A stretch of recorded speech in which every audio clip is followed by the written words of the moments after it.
All right.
Peace and welcome to the culture right here on the Black Star Network. I'm your host, Faraji Muhammad. Thank you so much for tuning in and being a part of the conversation. Folks, we got a lot to talk about today. First, let's talk about former President Donald Trump is back on Twitter, according to Elon Musk. I'll share with you what the president had to say about why he's deciding either he should or should not go on Twitter. So we'll have that conversation. Plus, there are 4 major cities in the United States that are being led by Black mayors. Does that put Black political power in a space of hopefulness? We'll have that conversation. Also, later on, can we talk a little bit about what's happening around the country, and around the world with the issue of the number of people that will be in the world, according to the United Nations, by the year 2030? 8 billion. Yeah. 8 billion people on the planet. What does that mean for developing countries? So we have those conversations and a whole lot more. So stay with us.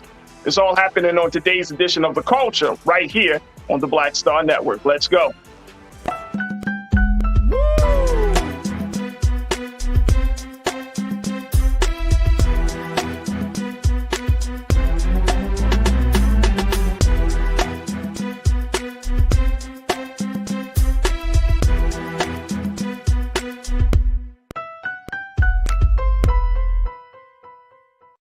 All right, folks, welcome to the culture here on the Black Star Network. I'm your host, Faraji Muhammad. Thank you so much for joining us today as we're having the conversation. A lot of folks are checking in, and I truly, truly appreciate it. First and foremost, happy Monday.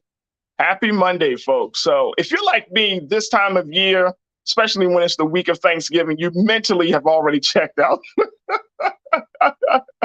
Already checked out, but it doesn't mean that you need to check out today's show. Check out from today's show. You need to check into today's show. So I want you to join us in the chat as we have our online culture crew, as always, doing a great job continuing the discussions during commercial breaks and off air. But they are, folks, we want you to join the conversation right now. You can join us as we're streaming live on blackstarnetwork.com. Also, you can check us out as we're streaming live on YouTube and Facebook. We would love to have you as part of the conversation. First and foremost, let's check in with our contributors today. Of course, we got my big brother. I'm always happy to have him join us. In a few minutes, he's going to join us, Brother Michael Imhotep of the African History Network, and he's going to break it down for us like no one else can about some of these big conversations. But first and foremost, let's talk about Trump and Twitter, as it has been official that former President Donald Trump has been reinstated by the new owner of Twitter, Elon Musk. Take a look here, folks, and I'm going to share with you what the president had to say. Take a look. He snubs him. He snubs Twitter after Musk announces his reactivation of his account. Now, according to the conversation, folks, according to the story, apparently, the President Trump says he don't want to come on. Now, there was a poll that Elon Musk had put on Twitter asking the people, the users, if they wanted President Trump to come back onto the platform. And based on the numbers of that poll, folks, take a look. It says slightly over 15 million Twitter users had voted in the poll within a 51.8% voting in favor of Trump's reinstatement. And as Elon Musk put it on his Twitter page, the people have spoken, Trump will be reinstated. And that's what he told it. Now, here's what President Trump said to that. He said, quote, "I don't see any reason for it." He said this during a video when asked whether he was planning to return to Twitter by a panel at the Republican Jewish Coalition annual leadership meeting. He said he would stick with his new platform, Truth Social, the app that he developed. And he said that by his Trump Media and Technology Group startup, which he said had better user engagement than Twitter and was doing, quote unquote, phenomenally well, end quote. I bet you that's going to change. Let's go to my big brother, Brother Michael in Hope Chat, African History Network, scholar, researcher, professor. Brother Michael. Yes. What do you make of this, sir? What is this? What is this? What is this kind of dance that we're seeing in between Elon Musk and Donald Trump? Donald Trump know damn well Truth Social ain't doing that well. Donald Trump know damn well he don't have that many engaged followers on Twitter. On Twitter, he had 88 million followers, my brother Michael. 88 million. Right. 88 million is not checking in on Truth Social. Well, yeah, he has 4.5 million followers on Truth Social. Donald Trump said that Twitter suffered from a lot of bots and fake accounts, and that the problems it faced were quote unquote incredible.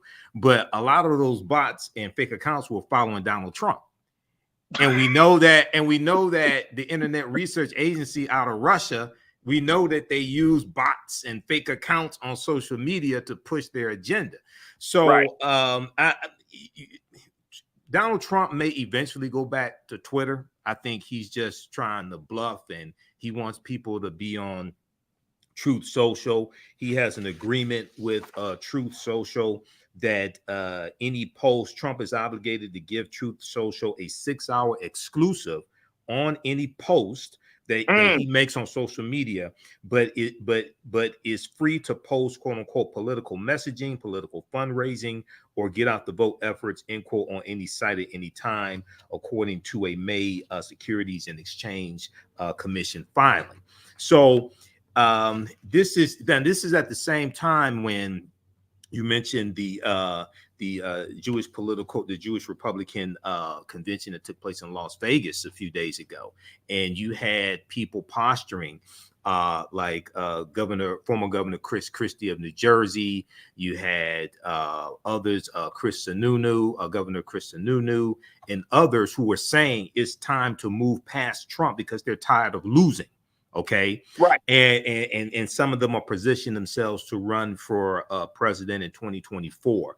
So Elon Musk is a total disaster for Twitter. He does not know how to run a technology company. He just put out a ultimatum to staffers saying that he wanted them to work 12-hour days and go hardcore, things like this. A lot of them are going to take the 3-month severance pay buyout.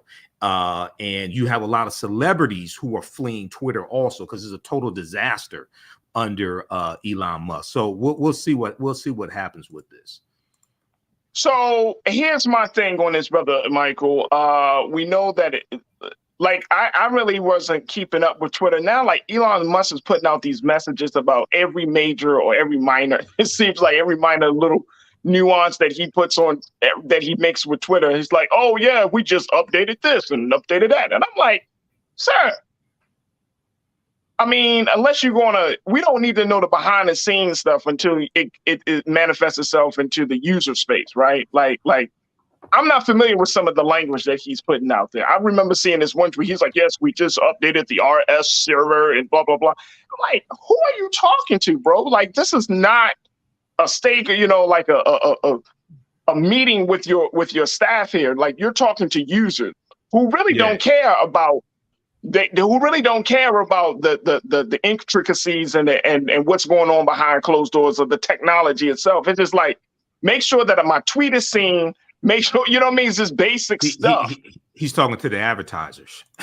he's signaling to the advertisers of Twitter, because the advertisers don't want to continue to advertise on a lot of the advertisers don't want to continue to advertise on the platform that is fueling hate speech, things like this. And a lot of advertisers told him, if you let Trump back on the platform, we're going to remove our ads. We're going to stop taking out ads on Twitter. Right.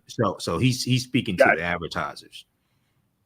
All right, look, we're going to take a quick pause. When we come back, we're going to continue the conversation with Brother Michael. I want to hear from you, Culture Crew. So y'all make sure y'all join us in the chat right now. And then let's continue to have this conversation for a few minutes. Since President Trump is being reinstated, he said he's not going back on. But, you know, he does have a problem with telling the truth. Does that mean you will log off? Are you logging off now because of everything that Elon Musk is doing? So join us in the conversation, share your thoughts, and we'll have those conversations when we return. Stay with us. It's The Culture here on the Black Star Network.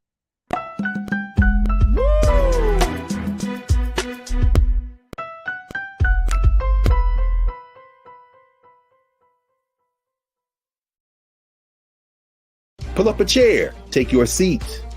The Black Tape with me, Dr. Greg Carr, here on the Black Star Network. Every week, we'll take a deeper dive into the world we're living in. Join the conversation only on the Black Star Network. Hi, I'm Dr. Jackie Hood Martin, and I have a question for you. Ever feel as if your life is teetering and the weight and pressure of the world is consistently on your shoulders? Well, let me tell you, living a balanced life isn't easy. Join me each Tuesday on Black Star Network for A Balanced Life with Dr. Jackie. We'll laugh together, cry together, pull ourselves together, and cheer each other on. So join me for new shows each Tuesday on Black Star Network, A Balanced Life with Dr. Jackie.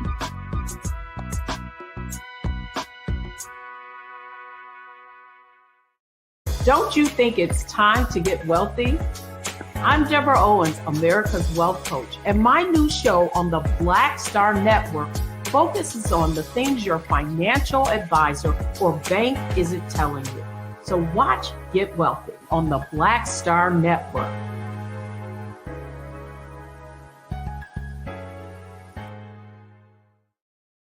When you talk about blackness and what happens in black culture, we're about covering these things that matter to us, speaking to our issues and concerns. This is a genuine people-powered movement. There's a lot of stuff that we're not getting. You get it, and you spread the word. We wish to plead our own cause. Too long have others spoken for us. We cannot tell our own story if we can't pay for it. This is about covering us. Invest in black-owned media. Your dollars matter. We don't have to keep asking them to cover our stuff. So please support us in what we do, folks. We want to hit 2,000 people, $50 this month, raise $100,000. We're behind 100,000, so we want to hit that. Y'all money makes this possible. Checks and money orders go to P.O. Box 57196, Washington, D.C. 20037-0196. The Cash App is $RM Unfiltered. PayPal is R Martin Unfiltered. Venmo is RM Unfiltered. Zelle is Roland@RolandSMartin.com. Hatred on the streets, a horrific scene, a white nationalist rally that descended into deadly violence. White people are losing their damn minds. An angry pro-Trump mob storms the U.S. Capitol. We're about to see the rise of what I call white minority resistance. We have seen white folks in this country who simply cannot tolerate black folks voting. I think what we're seeing is the inevitable result of violent denial. This is part of American history. Every time that people of color have made progress, whether real or symbolic, there has been what Carol Anderson at Emory University calls white rage as a backlash. This is the rise of the Proud Boys and the Boogaloo Boys. America, there's going to be more of this. There's all the Proud Boys, guys. This country is getting increasingly racist in its behaviors and its attitudes because of the fear of white people. The fear that they're taking our jobs, they're taking our resources, they're taking our women. This is white fear.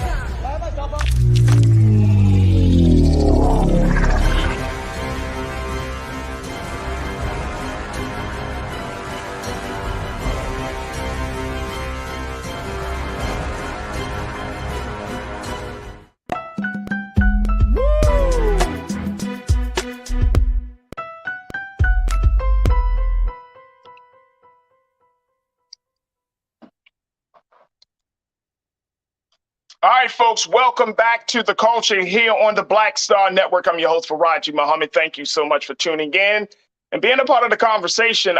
Folks, we've been talking about President Trump getting back on Twitter. He's been allowed to be reinstated on Twitter, says per se the new owner of Twitter, Elon Musk. But President Trump said, look, I'm not jumping on Twitter. I have my own social media platform, Truth Social. And as a result of that, people are just wondering what is going to be the future of the platform. We've been talking about this issue with Brother Michael Imhotep, who is the host of the African History Network, and giving us some interest and some insight as to what we could possibly expect. Now, I want to hear from you. Join us in the conversation right now. Post your comments in our chat section on YouTube, Facebook, and let us know what your thoughts are, and we'll jump right to it. All right. Excuse me. All right, Brother Michael. So Jawan checked in and said, Trump doesn't want to come back to Twitter because we will roast the hell out of him, but Truth Social is all folks that adore him. Do you think that's the case? That folks are going to create a situation where they're going to start roasting him if he gets back onto the major platform? I don't know if he's afraid of being roasted. He can block people also. He can block people. And the difference between now and when he was president was based upon the guidelines of being president. You can't block people on social media. So, I mean, he has 88 million followers still on Twitter. So I'm not sure if he's afraid of being roasted. I mean, if you incite an insurrection, I don't think you're afraid of being roasted on social media. If you send hundreds of domestic terrorists to the U.S. Capitol building to overthrow the government, I don't think you're afraid of people calling you a liar or saying bad things about you on social media.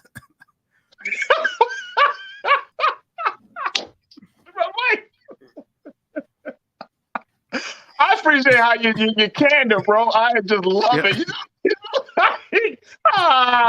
You were trying to overthrow the government. I don't think you can.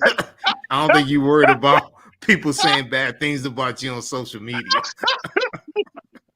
Like, he's at a different level of being roasted. He's like, like, that's a great point. Great point. Right.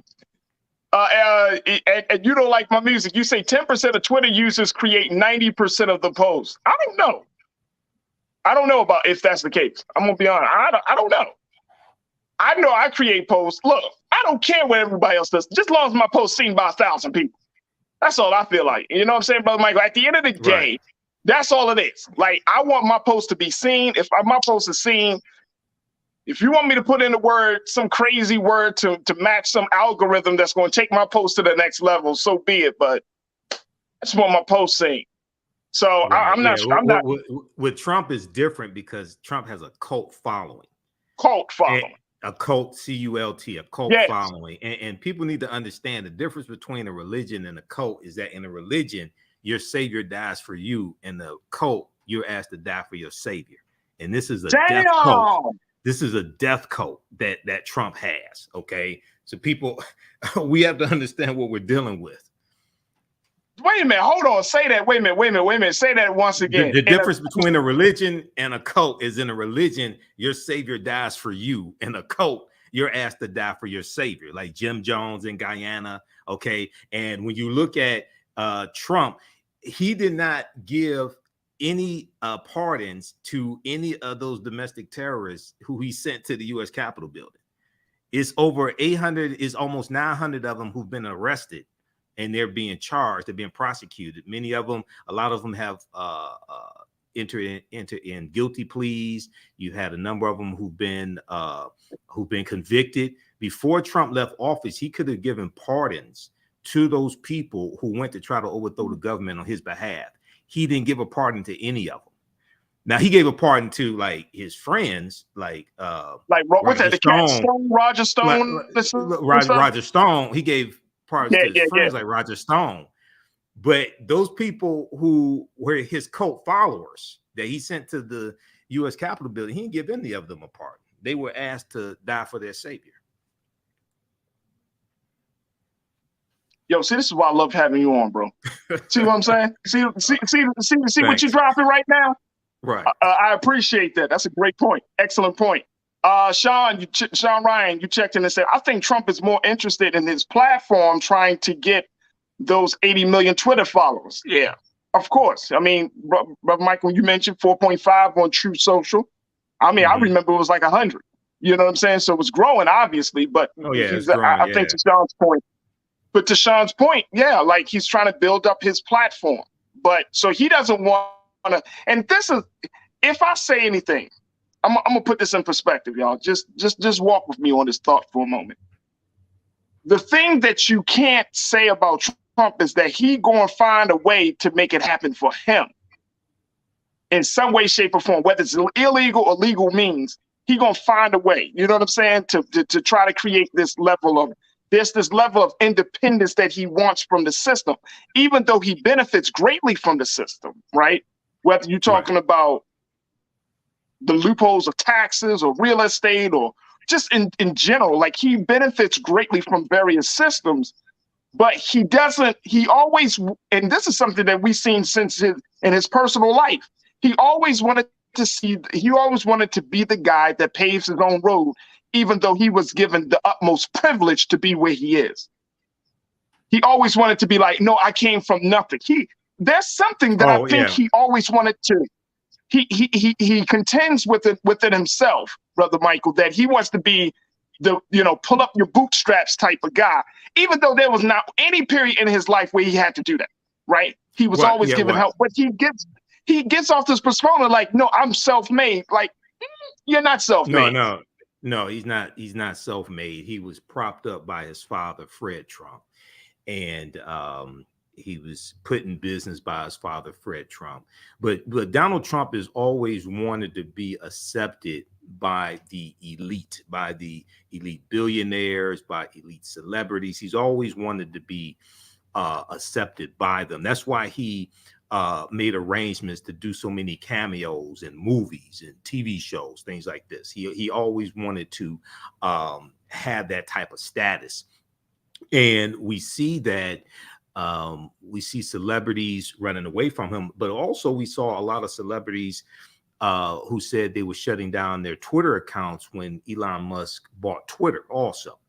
And a lot of them feared that he would let Trump back on as well. So we saw a lot of celebrities leave Twitter as well. So Twitter is in huge trouble. Twitter is in huge trouble. And it was maybe 2 or 3 weeks ago, Elon Musk put out a statement saying that bankruptcy is not out of the option. Now, the people have to understand he bought it for $44 billion, but he got a lot of investors in this. This is not all his money. Okay. So if this goes under, and I hope it goes under, he's in deep trouble. You say you hope it goes under. Oh, I hope Twitter goes under this guy. And then I hope somebody comes and buys it for $4 billion. Right. Okay, I see what you're saying. And make it into something better. Right. It's probably Jack Dorsey is probably thinking the same thing too. Yeah, Jack Dorsey, Jeff Bezos. Yeah. Bill Gates. It's a lot of them. Let the price come down, and then we'll swoop in and buy it. Swoop in, 5 billion, 6 billion. Yep. Because Elon Musk does not know what he's doing with Twitter. No. It's and see, and I think the other part of it for me though, too, for me, brother Michael, is this is not like it's a public company. This is still a private company. This is not a government entity. It's a private company. We're users, not owners. It's a private company. It was a public company. But when he bought it, he took it private. Right. So the thing is, it's like, what is the vested interest? You know what I'm saying? Like, and I'm all for, and I've had conversations on this show talking about this, I'm all for some level of government intervention and regulation when it comes to some social media platforms like Twitter, Facebook. There has to be. It's just getting too out of hand. And And since they want to step up as if they are the town hall, they want to be that space. They want to be the space where no government has ever gone and bringing all these people together at one time. Then you need to be regulated. Yeah, you have to be regulated like a public utility. And they want, and when especially there was a greater cry for regulation after the 2016 presidential campaign, when you had intervention from Russia, you had an internet research agency putting out fake information. You had a lot of fake stories on Facebook. Okay. And then Mark Zuckerberg tried to play coy and say that, oh, well, this doesn't really influence how people think or how people voted, the fake stories, things like this. But at the same time, Facebook was telling political candidates and those in political office, you should advertise on Facebook your political messages because we have so many millions of users and we're very influential, things like this. So you can't have it both ways. Okay. Right. And we have seen Facebook crack down on a lot of the fake information, have fact checkers, things of this nature. But with Twitter, we see a loosening of this under Elon Musk, and this is not clear what the standards are going to be when it comes to harmful messages, when it comes to misinformation, etc. It's not clear what the standards are going to be with Twitter, who and Elon Musk describes himself as a free speech absolutist, but there are limitations to free speech. Absolutely. Oh, absolutely, brother. Absolutely. Look, it's going to be interesting to see, to say the least, how this continues to unfold. But I am very interested to see that, as you said, it might just require this thing to fall apart all the way to the ground before we even see some real benefit from it. So it's going to be interesting. And I bet you, Brother Michael, Trump is going to change his mind. He's going to come back on it. He's going to be back on Twitter. Yeah, he'll probably come back on Twitter, even though he has the stipulations with Truth Social. He can still be on Twitter to promote political messages, things like that, and he can take some of his same messages from Truth Social and 6 hours later put them on Twitter to market to his 88 million followers. Absolutely. All right, folks, look, we got to take another pause. When we come forward, let's have a conversation that I think is very important and notable, which is the conversation about Black folks in leadership positions in 4 major cities across the country, with the election of Karen Bass sealing the deal for Black leadership, especially on the mayoral side of things. People are looking at these 4 major cities across the country on whether this is going to lead to a rejuvenation of Black political power. We're going to have that discussion and a whole lot more. And of course, we want you to join us. Also, we're going to talk about the growth of the world, how the United Nations has put out an official report saying that they expect that the world's population will grow to 8 billion people.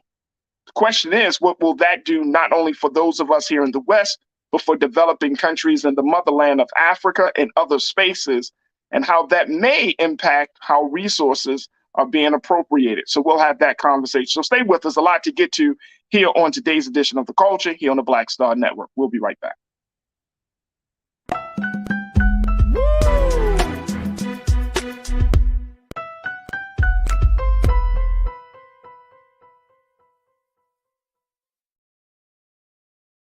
Don't you think it's time to get wealthy? I'm Deborah Owens, America's Wealth Coach, and my new show on the Black Star Network focuses on the things your financial advisor or bank isn't telling you. So watch Get Wealthy on the Black Star Network.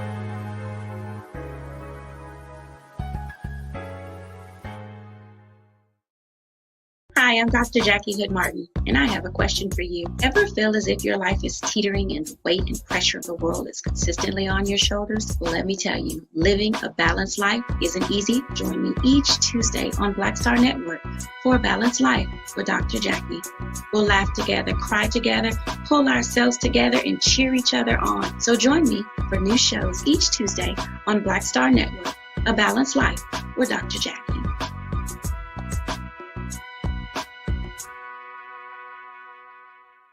Pull up a chair, take your seat. The Black Tape with me, Dr. Greg Carr, here on the Black Star Network. Every week, we'll take a deeper dive into the world we're living in. Join the conversation only on the Black Star Network.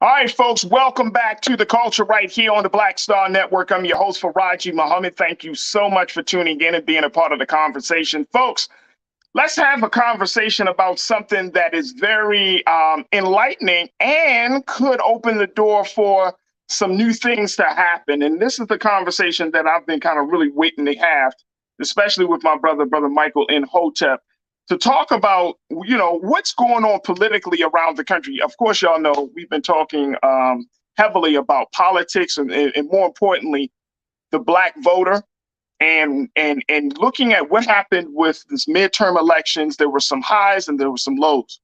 But there was a new report that has come out, and I'm going to pull this up very quickly.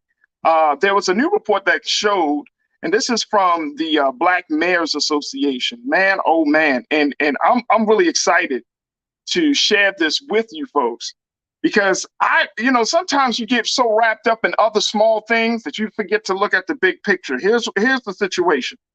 Did you know that Black mayors lead 4 of the largest U.S. cities after this win from Karen Bass? Congresswoman, now Mayor-elect Karen Bass, won the election in Los Angeles, and here in Los Angeles. Now, according to the African American Mayors Association, which represents over 100 Black mayors leading cities across the nation, they celebrated the landmark achievement in a statement released Thursday.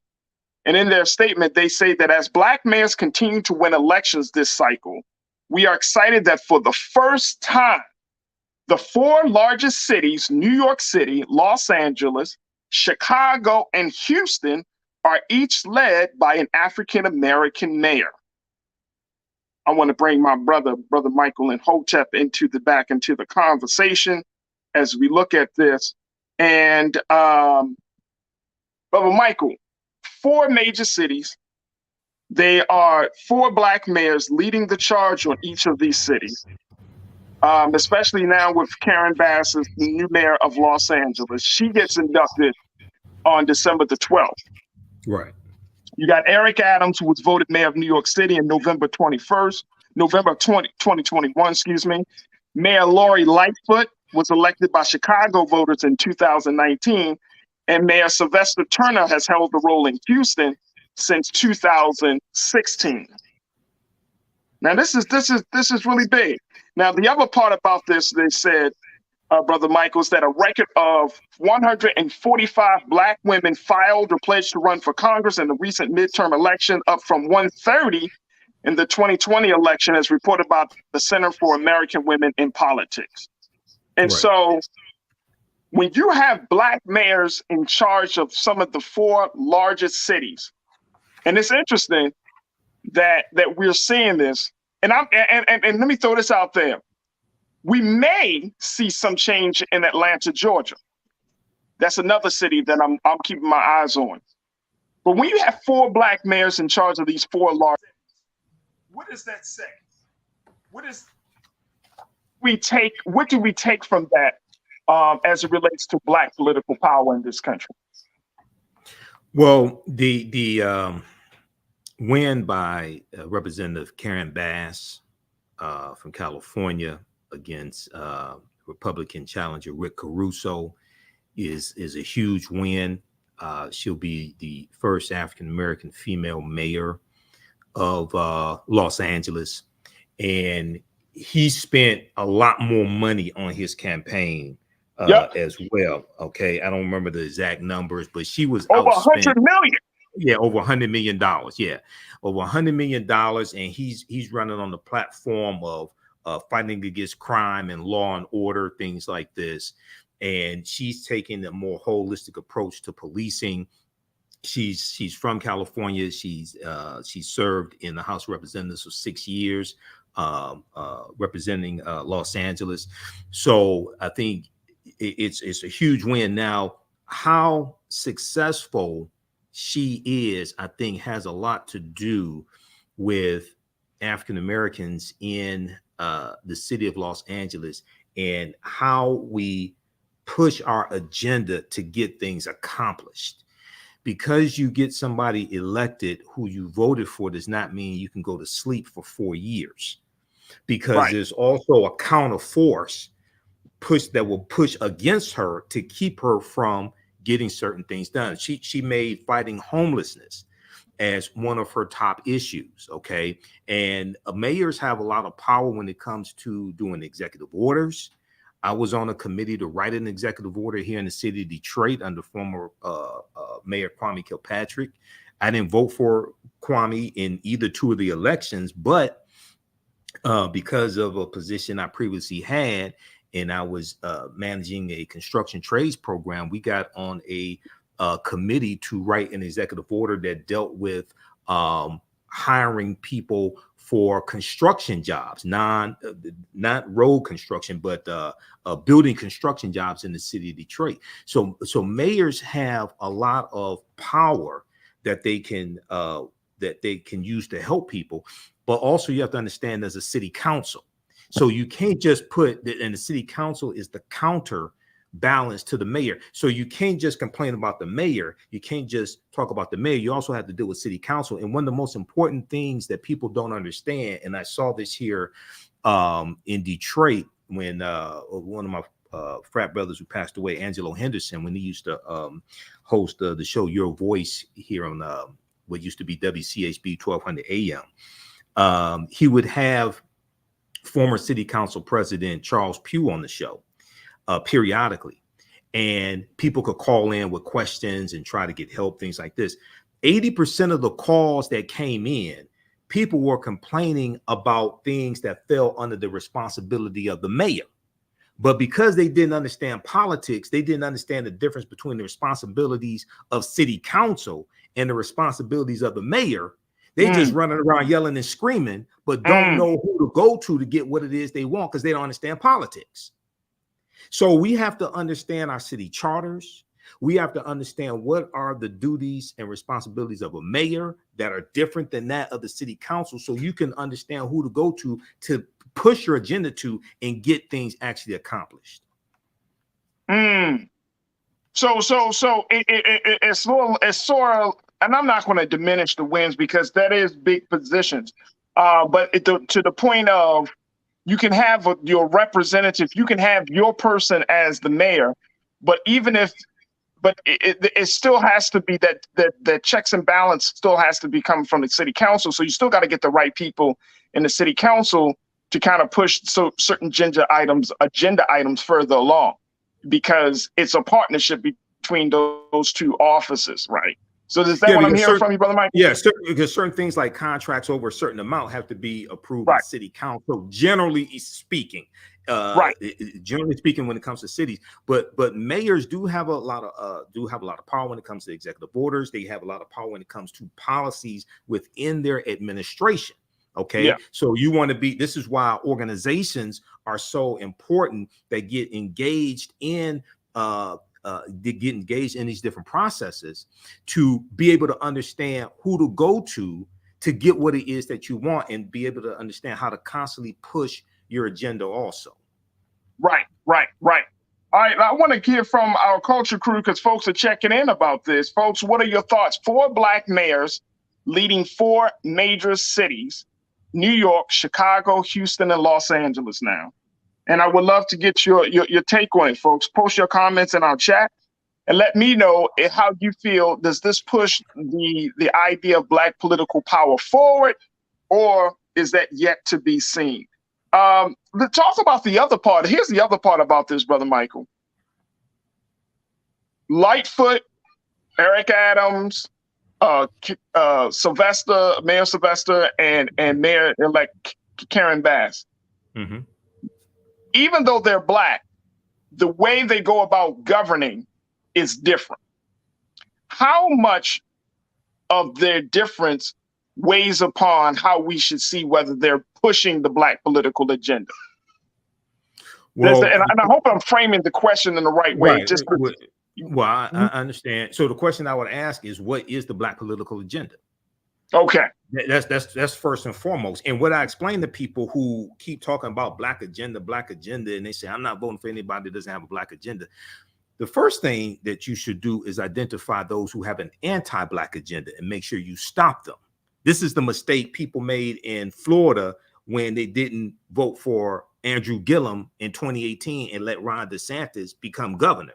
Because I talked to on our Facebook fan page, the African History Network, I talked to numerous African Americans that lived in Florida and said, "Oh, I'm not voting for Andrew Gillum because he doesn't have a Black agenda." No, you have to understand politics. I teach a whole concept called political self-defense. Okay, number one, whose policies are most beneficial for African Americans?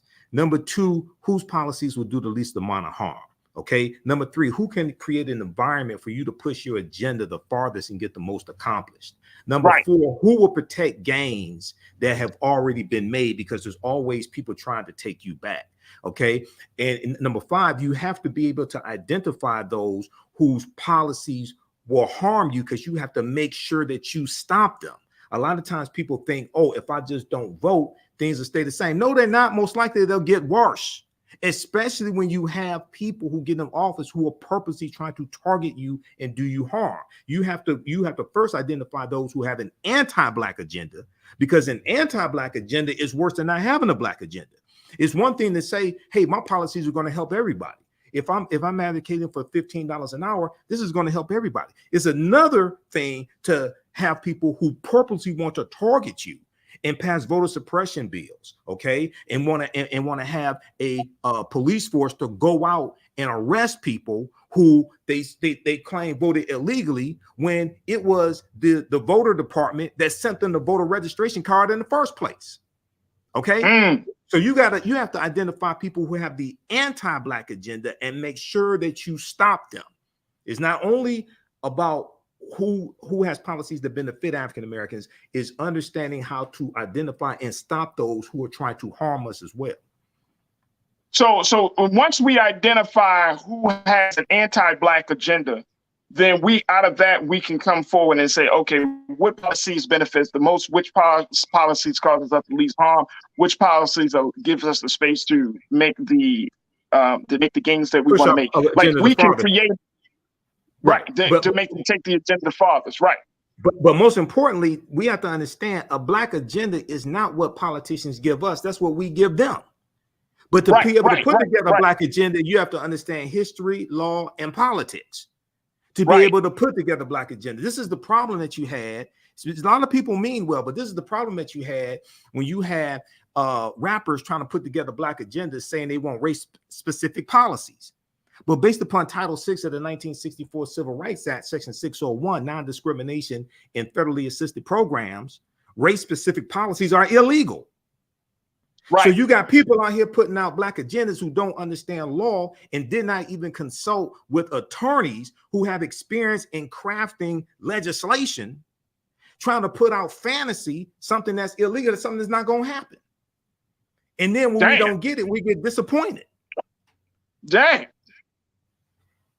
Damn, man, that's a hard pill to swallow there, Brother Michael.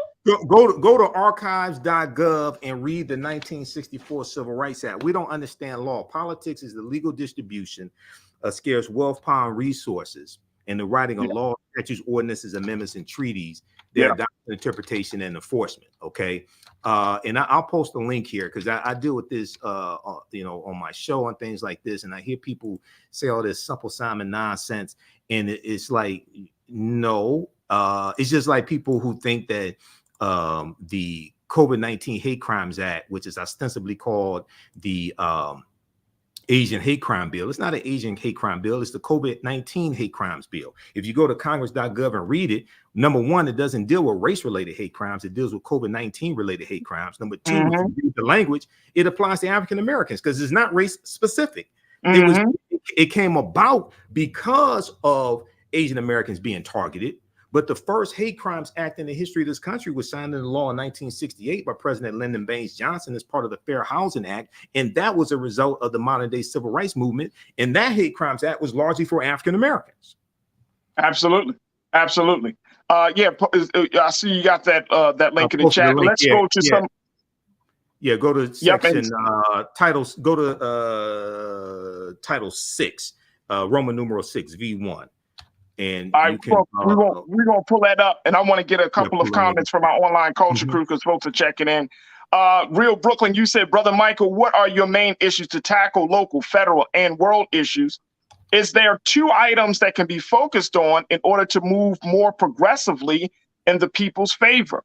And I'm assuming, and first there's the information.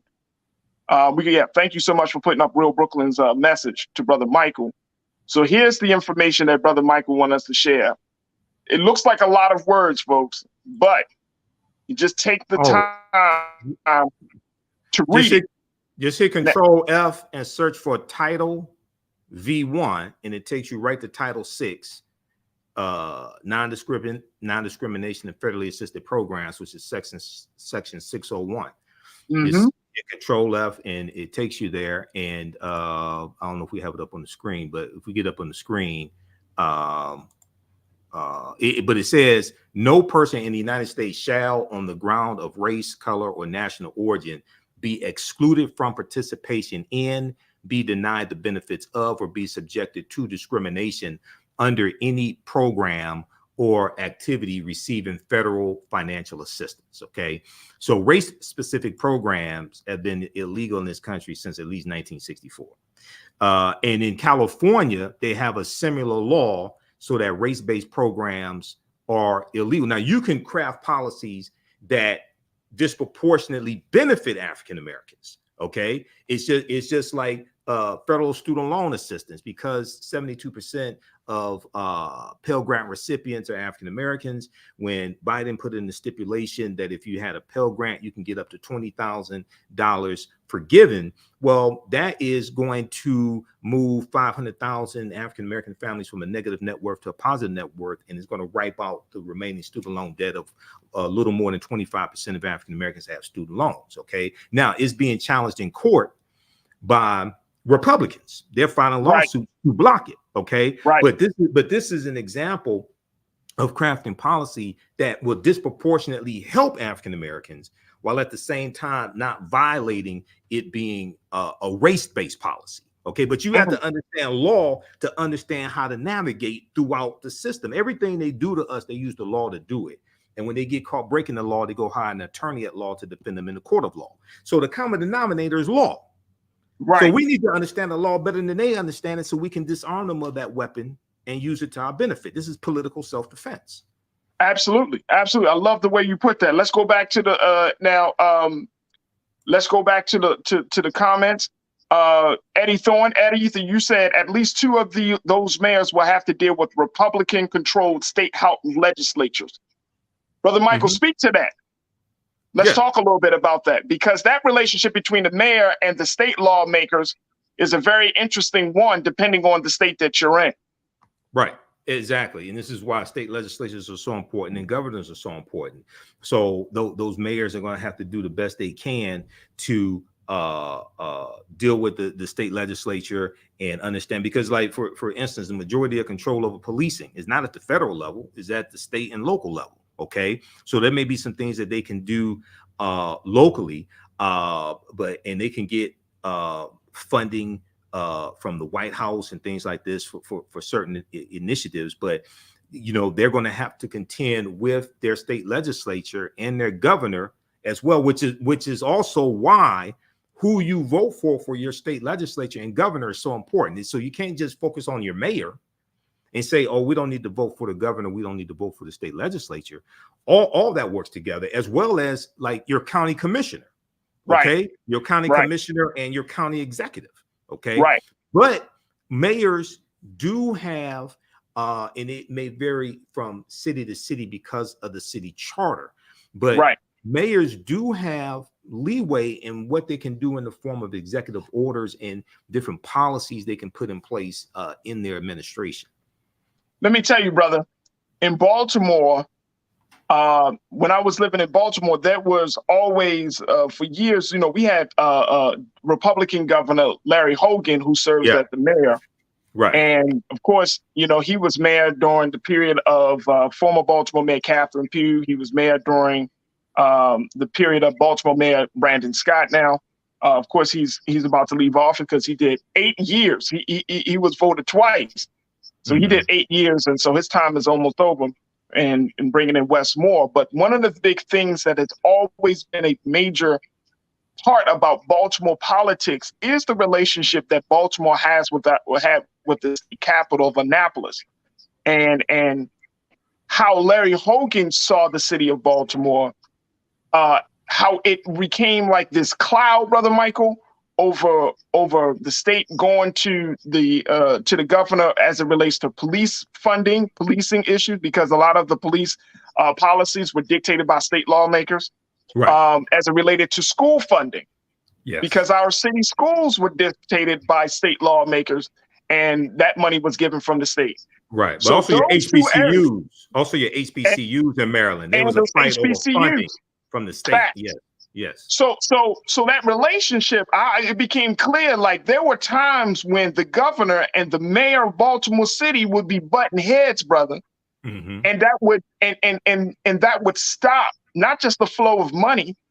It was like when COVID came and hit Baltimore, the resources of getting tests and all of those extra resources, there were some discrepancies because the governor and the mayor weren't on the same page. Right. Right. Or there was it was like little personal issues, you know what I'm saying? And so that relationship is absolutely pivotal for a mayor. And I heard Karen Bass say just in an interview last week, she was saying that one of the big things is that she wants to get the city of Los Angeles to get the federal fundings and state funding for the city of Los Angeles. Well, say if, she got this, we got Governor Gavin Newsom, who is a Democrat. She's a Democrat. He actually, I think he endorsed her for this run. So there's this expectation that those two people will be on the same page in getting LA up and running, especially for Black and brown folks. But that relationship is so key and important. And I didn't see it until, growing up in Baltimore, you don't see it until you kind of get to see how the levers of power are pulled. Right. And understanding that. But yeah, man, it makes all the difference. It makes all the difference in the world. Well, the advantage that Representative Karen Bass has and Mayor-elect Karen Bass has is that she's been involved in crafting legislation at the federal level. Okay. So she has that experience. So it's going to be interesting to see what happens. Also, your state legislature, if I remember correctly, your state legislature is controlled by Democrats as well in California. Okay, right. So that's a big help. But we have to push these issues. We have to push these agendas from the ground up. Okay, we can't just say, oh, well, because we have an African-American woman as mayor, we can't just look at her as super Black woman. She's just going to get everything done. That's the mistake that we made with President Barack Obama.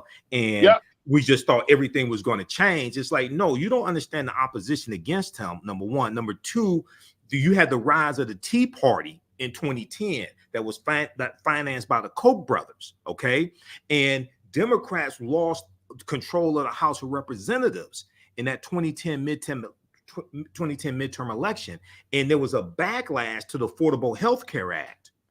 And the Affordable Health Care Act greatly benefited African Americans. 3 million non-elderly Black people got health care from the Affordable Health Care Act who did not already have health care. So when they lost control of the House in 2010, then this stopped their ability to get bills passed through the House and then go to the Senate. Okay, because it's backlash, and then they lost control of the Senate in 2014 as well, and then Mitch McConnell became Senate Majority Leader in 2014, and then McConnell blocks 103 federal nominations from President Barack Obama and one Supreme Court nomination in Merrick Garland, which then set it up for Trump to fill 226 federal bench nominations, which are lifetime appointments, when he became president through the Electoral College, because we don't understand how the Electoral College works. And he got 3 Supreme Court justices confirmed also.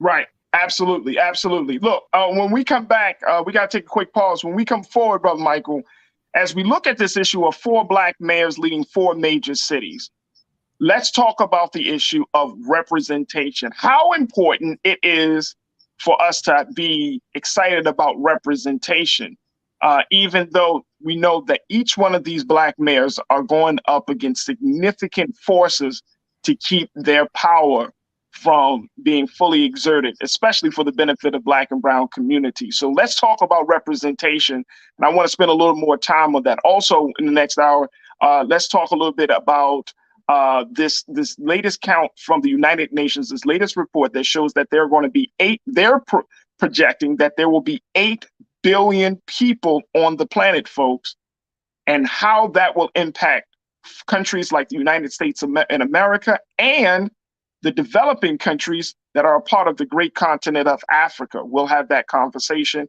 and a whole lot more. So stay with us. More coming at you right here on The Culture on the Black Star Network.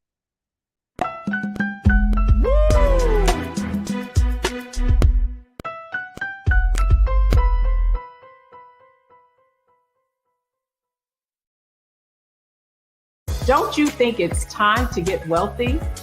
I'm Deborah Owens, America's Wealth Coach, and my new show on the Black Star Network focuses on the things your financial advisor or bank isn't telling you.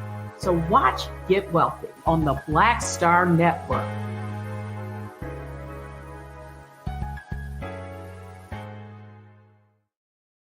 Pull up a chair, take your seat. The Black Tape with me, Dr. Greg Carr, here on the Black Star Network. Every week, we'll take a deeper dive into the world we're living in. Join the conversation only on the Black Star Network. Hi, I'm Dr. Jackie Hood Martin, and I have a question for you. Ever feel as if your life is teetering and the weight and pressure of the world is consistently on your shoulders? Well, let me tell you, living a balanced life isn't easy. Join me each Tuesday on Black Star Network for A Balanced Life with Dr. Jackie. We'll laugh together, cry together, pull ourselves together, and cheer each other on. So join me for new shows each Tuesday on Black Star Network, A Balanced Life with Dr. Jackie.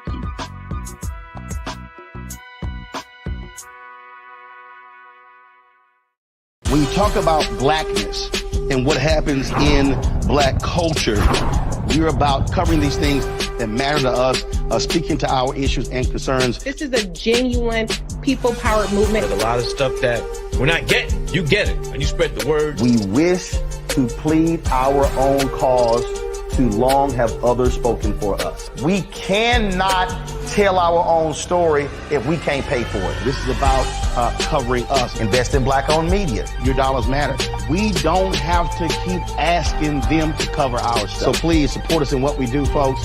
We want to hit 2,000 people, $50 this month, raise $100,000. We're behind 100,000, so we want to hit that. Y'all money makes this possible. Checks and money orders go to P.O. Box 57196, Washington, D.C. 20037-0196. The Cash App is $RM Unfiltered. PayPal is R Martin Unfiltered. Venmo is RM Unfiltered. Zelle is Roland at RolandSMartin.com. Hatred on the streets, a horrific scene, a white nationalist rally that descended into deadly violence. White people are losing their damn minds. As an angry pro-Trump mob storms the U.S. Capitol, we're about to see the rise of what I call white minority resistance.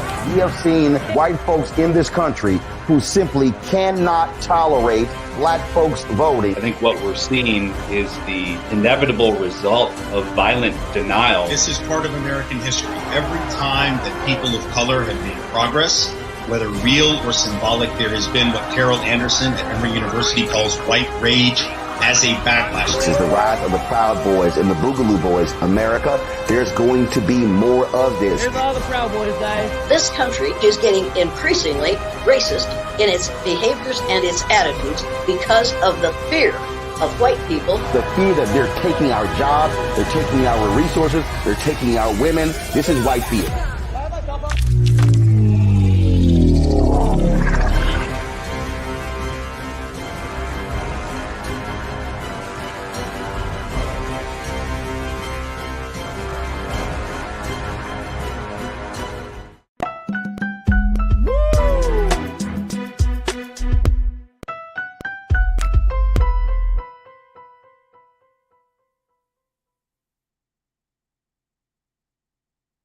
All right, folks, welcome back to The Culture right here on the Black Star Network. Thank you so much for tuning in and being a part of the conversation. We've been having a discussion talking about a new milestone in progressive politics, as we are based upon a new report coming out of the Association of Black Mayors that shows that out of 4 Black cities, folks, check this out, 4 major cities, and this is coming from the African American Mayors Association, representing over 100 Black mayors leading cities across the country. They're celebrating the landmark achievement of 4 major cities having 4 Black mayors: New York, Chicago, Los Angeles, and Houston, Texas. And so as we're looking at this is a milestone. This is a good moment or a good cause for celebration, but what will it really mean? We've been checking in with Brother Michael Imhotep of the African History Network. And Brother Michael, folks truly, truly appreciate you, bro. And let's bring you back into the discussion. Folks truly appreciate you on the chat, man, for always sharing some analysis and your insight and just so much knowledge to these conversations. So I'm always happy to have my brother on. I'm always happy to have you on. But Brother Michael, I want to go to something that was said by the head of, and I'm going to pull up this quote very quickly.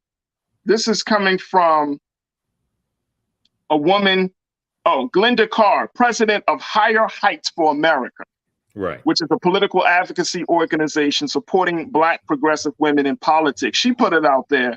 She said, if Americans truly want to see advancement in progressive policy and diverse representation in our government, we have to invest in Black women running in gubernatorial races. But investing doesn't just mean money.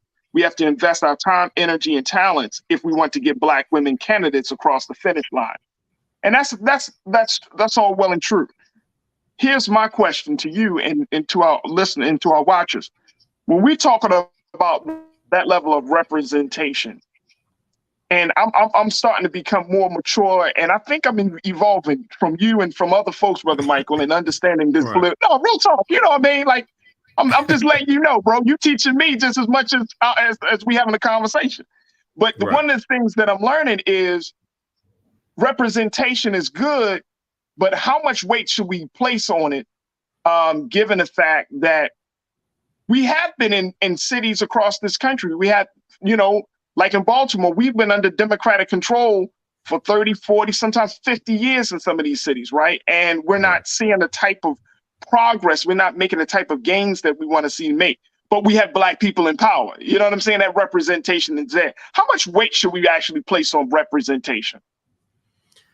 Well, it depends upon who's representing you. Representation does not always mean something good. You have to have good representatives, okay? You have to have good people representing you. And then also, African Americans have to understand is that the election is the end of one process and the beginning of another process. It's the beginning of the process of holding them accountable and continue to push your agenda forward to get to hold people accountable on their campaign promises.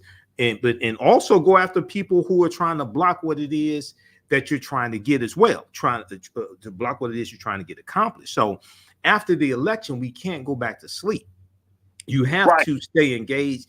And this is why our organizations are so important to keep us informed on what's taking place And you want to the town hall meetings that either your mayors or members of city council and your representatives are having.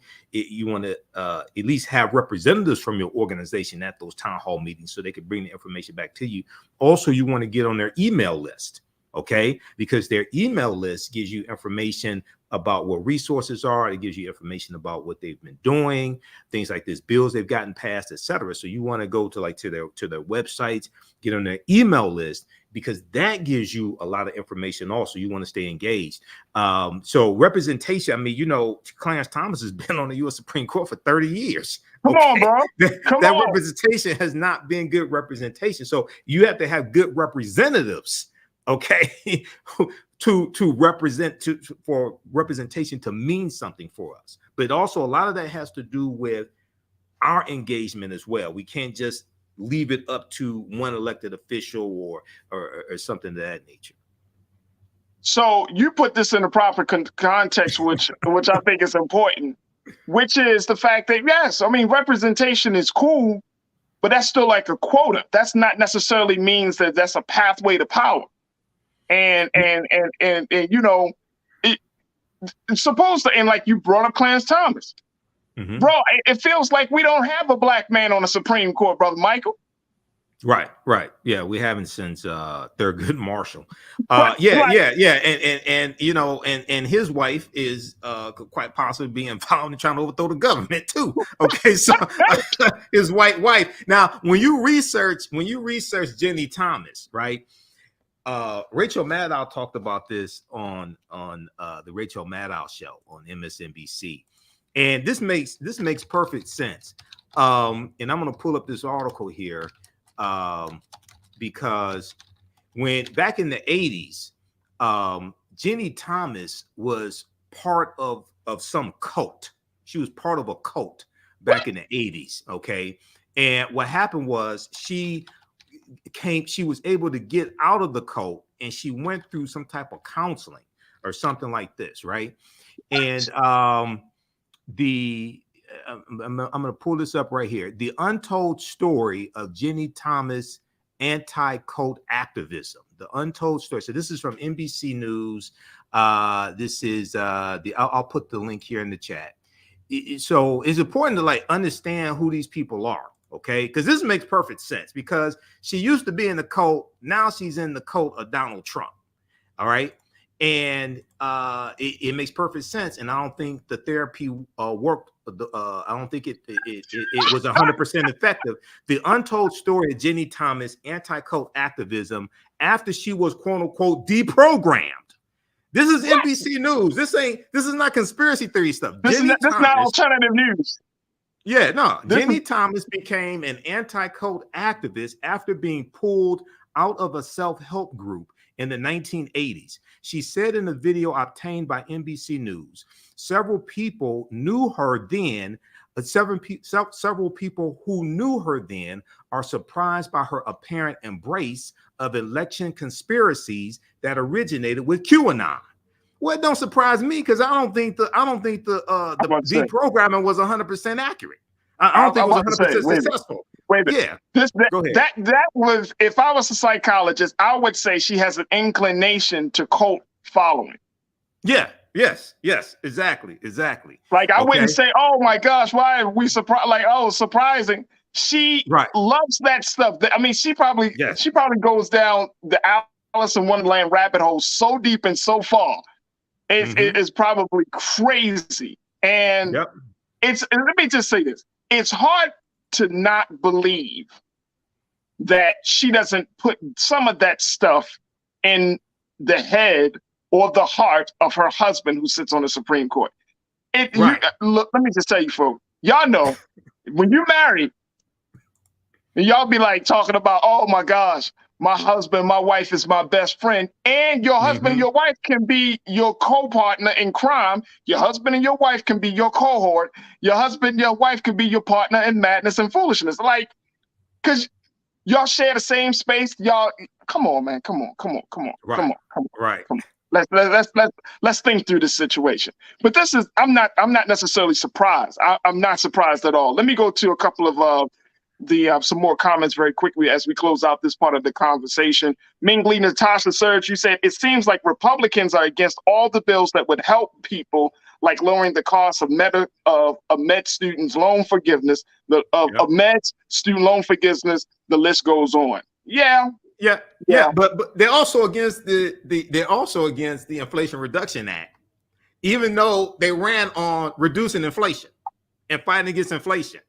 And the Inflation Reduction Act will also disproportionately help African Americans as well. No Republicans in the House or the Senate voted for the Inflation Reduction Act. And now that they've won the House by a slim majority, now they're talking about all the investigations that they want to have into Hunter Biden and the origins of coronavirus, all these investigations. They're not talking about passing legislation to actually help people. Okay, right. They're not talking about fighting inflation, fighting crime, things like this. Now they want to launch all these nonsensical investigations. Okay, so this is why I warn people. I'm like, no, these you can't let crazy in power. That's just all it is to it. Okay, you can't let crazy have power. There's a fact sheet at whitehouse.gov how the Inflation Reduction Act helps Black communities. Okay. And it goes through and breaks down these policies because we African Americans and Latinos were disproportionately hurt by inflation. And we know 54% of inflationary costs are due to corporate profits, translation, corporate greed. So this is why politics is so important. Understanding politics, this is why voting is so important. We have to stop crazy. Okay. And when you got people like Lauren Boebert, who appears, she won re-election in Colorado. You got crazies like Marjorie Taylor Greene, crazy QAnon lady. You got crazies like Rick Gates, things like this. You're gonna have crazies running the House of Representatives, and that is extremely dangerous. Very dangerous. Very dangerous. Let's get one more thought from Dejima Boutique. You said, what are we celebrating? Representation is good, but we have to demand. Right. We have to demand, and we got to make reasonable demands also. When you say you want race-specific policies, we demand stuff that's just nonsensical. I'm not saying the sister is demanding nonsensical things, but a lot of this stuff that I hear is just nonsensical. Now, when I talked about Title VI of the 1964 Civil Rights Act, and I said in California, they also have a similar law against race-based policies. This plays a part in the reparations task force in California because they voted by 5. They voted 5-4 in it was in 2021, 2022, March 30th, 2022. And there's a good article from the New York Times about this. They voted 5-4 for any reparations benefits or compensation. It has to be based upon lineage, not race. Because race-based policies in California are illegal. Okay, so you will have to trace your an ancestor, an African American ancestor of African descent that came to the U.S. prior to 1900. You have to trace your ancestry back to them to get any type of benefits. It's not going to go to all 2.6 million African Americans who live in California, but they have to do this so that when it gets challenged in court, it won't get struck down in court. Okay, because they have to navigate through the law. That's just that, but that comes with understanding law. Absolutely, absolutely. So as we close out on this part of the discussion, Brother Michael, you know, what should be some of the things that you would recommend that we should keep in mind? I mean, again, we got 4 Black mayors, 4 major cities. Some of these mayors are going to be up for elections, for re-election in a couple of years. But for the next year or so, how should we look at this? How should we approach this? How can we use this for building any type of momentum to make some gains and getting some things on our agenda actually done? Yeah, I think number one, we need to join organizations that are working, like local organizations that are working to really get things accomplished for African Americans and have some type of track record of doing that. It could be various local grassroots organizations. Number two, you want to I would say go to the website of the mayor, of the city council, find out who your city council person is, if it's by district, because like here in Detroit is by district. Okay, at one point it was at large. So find out who your city council person is, and you get on their mailing list. Look at your city charter, you get a better understanding of your city charter and whose responsibility is what. Okay. Yeah. Like I said before, a lot of people don't know the responsibilities of the mayor and the responsibilities of city council. They just run around angry, just complaining. Okay. And also we have to leverage our economics to enforce our political agendas as well. This is why it's so important to support African-American owned businesses, because we have to finance a lot of our own candidates, finance better candidates. And then we're also going to have to start using economic withdrawal strategies to target a lot of corporations that put people in office who keep passing policies that are harmful to us as well. So, you know, all this works together. So we have a lot of work to do. A lot of work to do. And I think that we should be very clear. I'm going to go back to that piece you pointed out earlier, Brother Michael.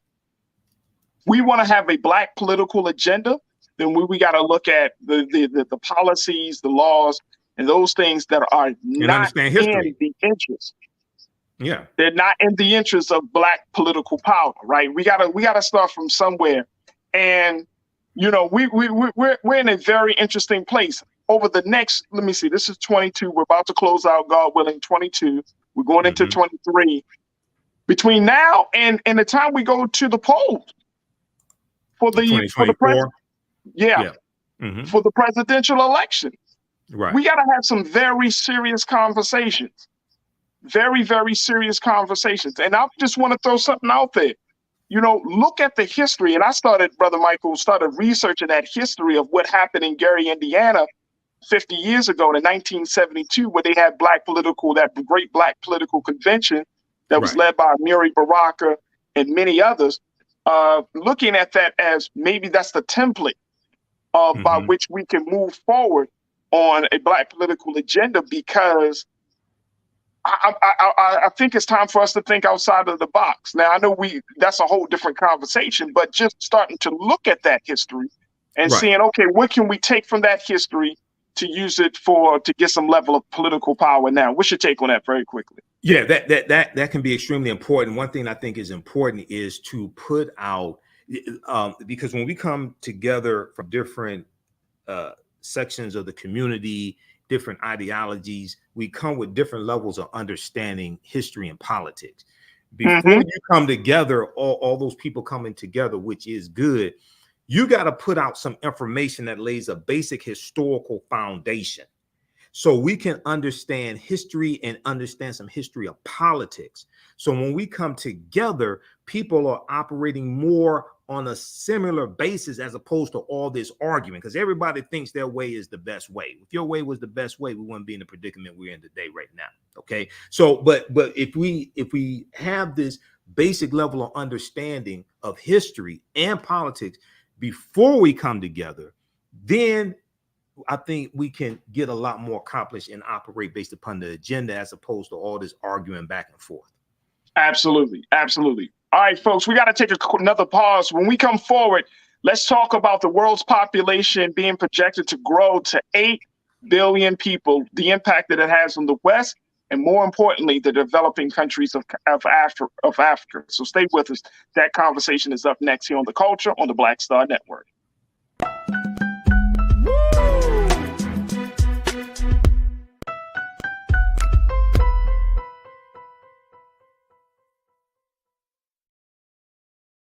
Hatred on the streets, a horrific scene, a white nationalist rally that descended into deadly violence. White people are losing their damn minds. As an angry pro-Trump mob storms the U.S. Capitol, we're about to see the rise of what I call white minority resistance. We have seen white folks in this country who simply cannot tolerate Black folks voting. I think what we're seeing is the inevitable result of violent denial. This is part of American history. Every time that people of color have made progress, whether real or symbolic, there has been what Carol Anderson at Emory University calls white rage as a backlash. This is the rise of the Proud Boys and the Boogaloo Boys. America, there's going to be more of this. Here's all the Proud Boys, guys. This country is getting increasingly racist in its behaviors and its attitudes because of the fear of white people. The fear that they're taking our jobs, they're taking our resources, they're taking our women. This is white fear.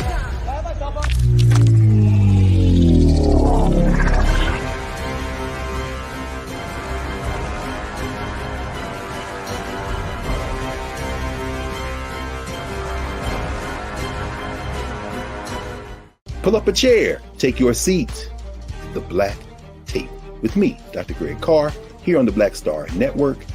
Every week, we'll take a deeper dive into the world we're living in. Join the conversation only on the Black Star Network. When you talk about blackness and what happens in black culture, we're about covering these things that matter to us, speaking to our issues and concerns. This is a genuine people-powered movement. There's a lot of stuff that we're not getting. You get it, and you spread the word. We wish to plead our own cause, to long have others spoken for us. We cannot tell our own story if we can't pay for it. This is about covering us. Invest in black-owned media. Your dollars matter. We don't have to keep asking them to cover our stuff. So please support us in what we do, folks. We want to hit 2,000 people, $50 this month, raise $100,000. We're behind 100,000, so we want to hit that. Your money makes this possible. Check some money orders. Go to P.O. Box 57196, Washington, D.C. 20037-0196. The Cash App is $RM Unfiltered. PayPal is R Martin Unfiltered. Venmo is RM Unfiltered. Zelle is Roland at RolandSMartin.com. Hi, I'm Dr. Jackie Hood Martin, and I have a question for you. Ever feel as if your life is teetering and the weight and pressure of the world is consistently on your shoulders? Well, let me tell you, living a balanced life isn't easy. Join me each Tuesday on Black Star Network for A Balanced Life with Dr. Jackie. We'll laugh together, cry together, pull ourselves together, and cheer each other on. So join me for new shows each Tuesday on Black Star Network, A Balanced Life with Dr. Jackie.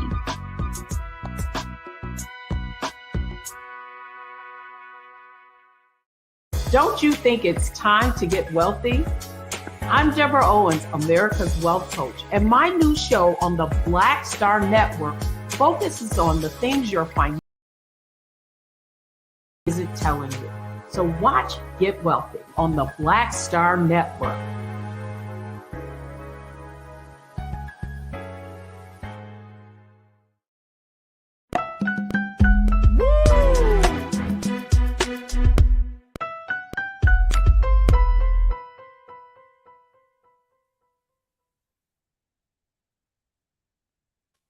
All right, folks, welcome back to the culture here on the Black Star Network. I wanted to talk about have a conversation about something that you may have seen. And, knowing that my brother Michael and Hotep was going to join us today, I thought that he would be one of the perfect voices for us to get understanding and context about this major milestone that the United Nations has pointed out. Here's the word, folks. According to the United Nations, they just did a recent report. They're projecting that the world's population, and take a look at this. I want to throw this up on the screen. So let's go to quote one, Keenan and Ariel. Thank you. The world's population will be hitting 8 billion people, folks. Now, according to the United Nations, the world's population will hit an estimated 8 billion people.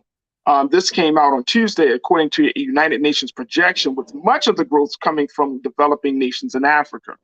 Among them is Nigeria, where resources are already stretched to the limit. More than 15 million people in Lagos compete for everything from electricity to light their homes to spots on crowded buses, often for 2-hour commutes each way in their sprawling mega city.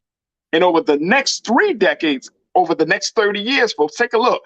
The West African nation's population is expected to soar even more, from 216 million this year to 375 billion, according to the United Nations.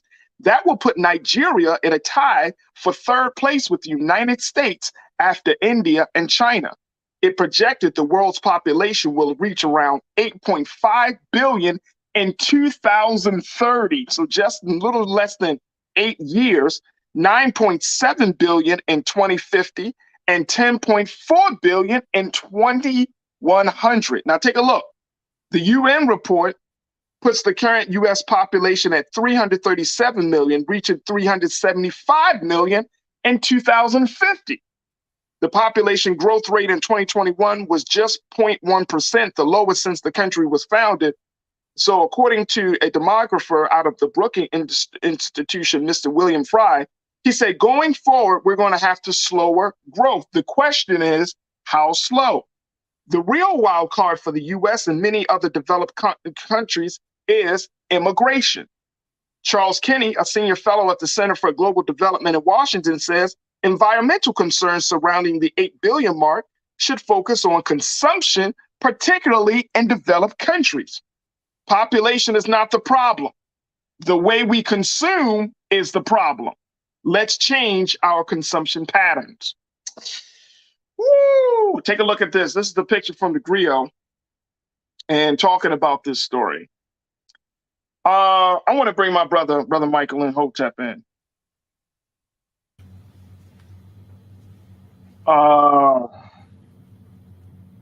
Here's the thing, Brother Michael. You ready for this, brother? Yes. Here's the thing. Social scientists, demographers, folks are looking at political scientists, folks are looking at this potential growth, right? From where I'm standing, I'm gonna make sure I'm gonna put this. I'm making sure I have this right now, according to the numbers I'm seeing, and I could be wrong. So you tell me if this sounds right based on your research, Brother Michael.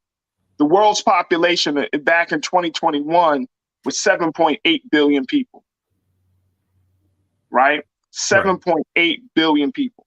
That's for the whole world. So we're talking about going up another 700 million people or so within the next 8 years. So the thing is, if this growth continues to happen the way the UN projects, and a lot of the growth is happening in developed countries in Africa, my greatest concern for this situation, Brother Michael, is that Africa will become a target because there aren't enough resources, there aren't enough land. You know, you're talking about the consumption patterns, and more importantly, the environmental concern. The African nations will become a target by those who don't want to see that growth. They'll become a target to say, you know what, we need to do something about cutting down the African population. Now, we know that based on, you also always emphasize history. Over the years and years of our history, we know that there have been moments in our history where millions of people have been culled, C-U-L-L-E-D, folks, culled from the population as a result of a number of things, right? You had environmental concerns, you had biomedical issues, there was disease and famine and all of these things. But what's stopping those who want to trying to wrap control around this situation from taking some nefarious steps to make sure that they can do it? Now, I'm not trying to be a conspiracy theorist here, Brother Michael. Right. I'm not trying to be a conspiracy. I'm just looking at history. I'm thinking about if the growth continues to happen the way the UN projects, this puts everything at risk. Political power, economic development, environmental justice, schooling, healthcare, land distribution, all types of things will have to change very quickly and very fast to meet that demand. Am I crazy in thinking this way? No, I don't think you're crazy in thinking this way. One of the things that is really causing a problem is climate change, and how climate change is devastating agriculture as well. So you have climate change. Now, like if we look at the article from the Associated Press that talks about Lagos, Nigeria, and it talks about how more than 15 million people in Lagos compete for everything from electricity to light their homes, to spots on crowded buses, etc. And they also talk about Kinshasa, the capital of the Congo, where more than 12 million people live, and many families struggle to find affordable housing and pay school fees. Now, Africa has the natural resources it needs, but the natural resources are being plundered by Europeans and the Chinese. So if these outsiders stop raping Africa of its natural resources, Africa would have the resources it needs to address a lot of these issues. Okay, so you'll probably see more famine. You may see more pandemics. I mean, if we go back to 1918 and the Spanish flu pandemic, that killed about 50 million to 100 million people worldwide, estimates are. Somewhere between that. And then you have coronavirus now. So when they talk about immigration, now here in the US, a lot of economists are saying that the US, because of labor shortages in the US, like right now, there are about 10 million available jobs in the US. Because of labor shortages, you need more immigrants coming to the country to do a lot of these jobs. And a lot of these jobs are jobs that people born in the US don't want to do. Okay. I don't know a lot of people that want to pick blueberries. I don't know a lot of people that want to pick fruit, especially in the summertime. So there are a lot of jobs that are essential to the functioning of the US. Okay. And then you have a lot of people who are against undocumented immigrants, things like this. And undocumented is a tricky term because a lot of people who come here who will get classified as illegal, a lot of them came here legally. They just overstayed their visas. Visa overstays contribute somewhere probably about to 40% of who we call undocumented.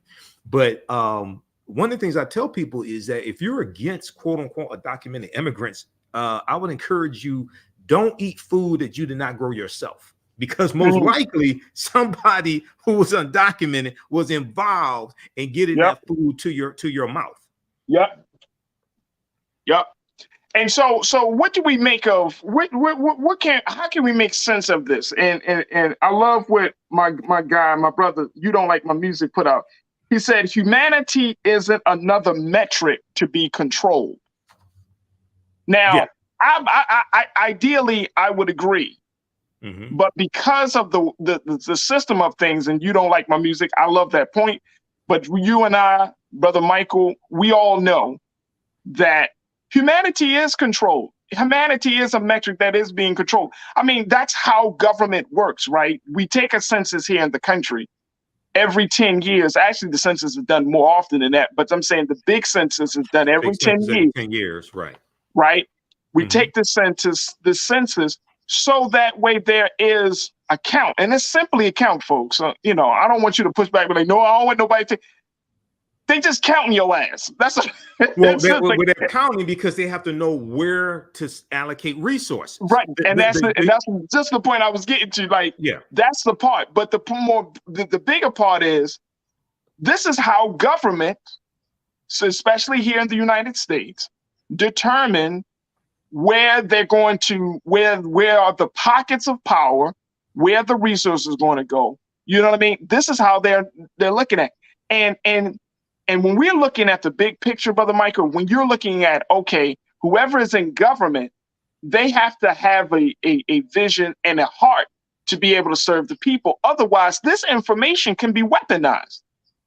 So how does the United States plan? And I'm just throwing this out there, and I'm not expecting you to answer it, Brother Michael, but I'm just saying the United States government is saying, okay, the world population is possibly going to go up to 8 billion over the next 8 years. As a result of that, they're saying that immigration and environment issues are going to be a big concern resources are going to be a big concern. So how does the United States government prepare for that?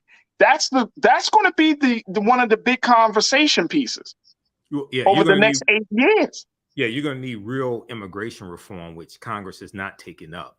Okay, you're going to need real fair policies when it comes to immigration reform. The other thing is that see, when you have migrants coming to especially the southern border, okay, and a lot of people oftentimes want to demonize them, and they become political backboards for people on Fox News to score political points off of, and they show them, coming here and they're coming to take this and take this and rape your wife and things like this, right?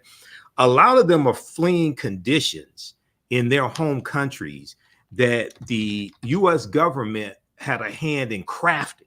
Okay, U.S. policies to Central American countries for like the last 50 years to the last 100 years have created a lot of the conditions that a lot of these people are fleeing from in the first place. Okay, and they're coming here to the U.S. So it's important to understand that as well. And one of the things, so there's a good article from Vice.com that I cite. It's called "The Violence Central American Migrants Are Fleeing Was Stoked by the U.S." The violence that Central American migrants are fleeing was stoked by the U.S. This is from June 28th, 2018. I'll post a link here. And it's just like Donald Trump loved to talk about MS-13. But Donald Trump didn't say MS-13 started in Los Angeles, California, then they went into Mexico. He made it seem like they came from Mexico to the they started in Mexico and came to the U.S. No, MS-13, the gang, MS-13, they started in Los Angeles, California, okay, in the 1980s. So we also have to address this issue. We also have to understand U.S. policy to these various countries, and in the hand that the U.S. has in shaping these conditions also. But yeah, you're going to have real immigration reform, and we're going to have to look and see, and also have to address climate change, because climate change is playing a big role in this. In the article from Associated Press, it says there's also a greater pressure on the environment, increasing the challenges to food security that is also compounded by climate change, reducing inequality while focusing on adapting and mitigating climate challenges should be where our policymakers' focus should be. But Republicans are not voting for policies to fight against climate change, generally speaking. This is why I feel so important who you vote into office. Go ahead. No, I was just going to say, and I'm glad that you brought it up, because let's connect the dots for folks. If it's too hot in an area that is normally not that warm, right? And you're growing crops, you're burning the crops, you're killing off the food, right? If it's too cold, again, the food thrives based upon what's happening naturally. But with climate change, that can change everything. And I'm not even talking about from 70 to 80. Do you know that if the climate change in some areas from 70 to 72, 75 degrees, that can make all the difference in the world. That could be a big problem, or it could be a big benefit. But the point is that the climate change piece is huge. Now, here's another point, because if we're talking about this level of growth at this rate, this is also going to speak to, Brother Michael, and this is what they brought up in the piece, that according to the UN, the family size, especially in developing countries in Africa, are going to have to be regulated. Take a look, folks. It says the population in sub-Saharan Africa is growing at 2.5% per year, more than 3 times the global average. Some of that can be attributed to people living together, but family size remains the driving factor. Women in sub-Saharan Africa, on average, have 4.6 births, twice the current global average of 2.3. Families become larger when women start having children early, and 4 out of 10 girls in Africa marry before they turn 18, according to United Nations figures.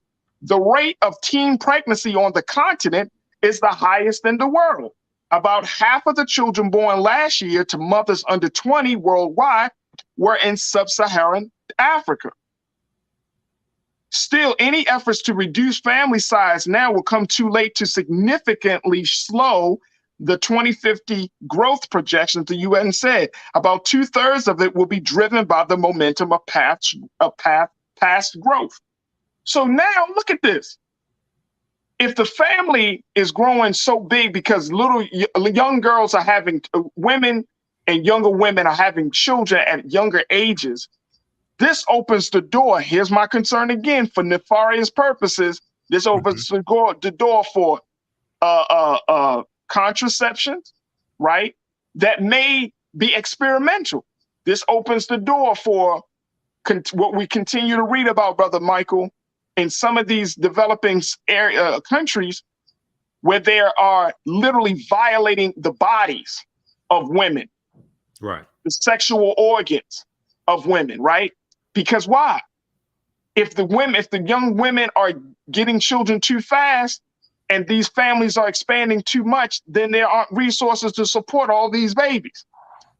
I mean, and going back to the point that you always make is you understand you're looking at an issue and you keep going down to the greatest compound to understand like the implications or the impact that one issue can have on everything.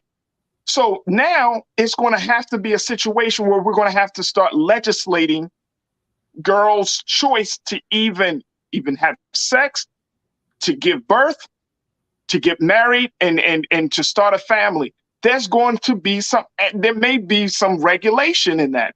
And that's scary part, Brother Michael. That's a scary situation that as a young woman in Africa, in some parts of Africa, you're going to be told, you may be told rather, that, you can't have a baby until you get into a certain age, or you can't have this many babies. You can only have that many babies. Right. And if we start to see that, brother, that's going to open the door for all types of madness. Well, I know China was doing something for years where they were limiting people to have only one child. And if you only have one child, then you got a lot of resources. If you had more than one child, then you didn't get as many privileges and resources, things like this. So they may have to, in different countries in Africa, they may have to implement something where they encourage women to have only 2 children or something like this, to try to get ahead of what they see coming. Okay, right. How severe the restrictions are based upon their laws, I don't know, but they're going to have to figure something out of how to address this, because this can increase poverty. This can increase famine. You have, in various countries, you have a shortage. You have a lot of competition when it comes to electricity, etc. So they're going to have to try. They're going to have to figure this out, and they may have to get. They may have to. It's possible they may have to get aid from other countries as well. Woo! I don't know. But it's possible they may. It's possible they may have to get some type of aid or assistance from other countries also. We'll see. And see, here's the thing, and let's bring it home. In the United States, we have 337 million people in this country. Right. They're projecting that it will rise to 375 million by 2030, if I'm not mistaken. I want to make sure I'm saying this right. 2050. By 2050. 2050, excuse me. By 2050. Right. Are we going to, does this open a door for America to start looking at policy that will limit the growth of the family, i.e. the Black family? 2050, if you think about it, let's put it in context. Remember back in the day, Brother Michael, when you said 20 anything, you would be like, oh man, that's the Jetsons. That ain't gonna never happen. 2050, folks, is only 28 years. 28 years. 28 years. Right. I don't know if the U.S. will have to, because the U.S. is in a better position than a lot of African nations. I don't know if the U.S.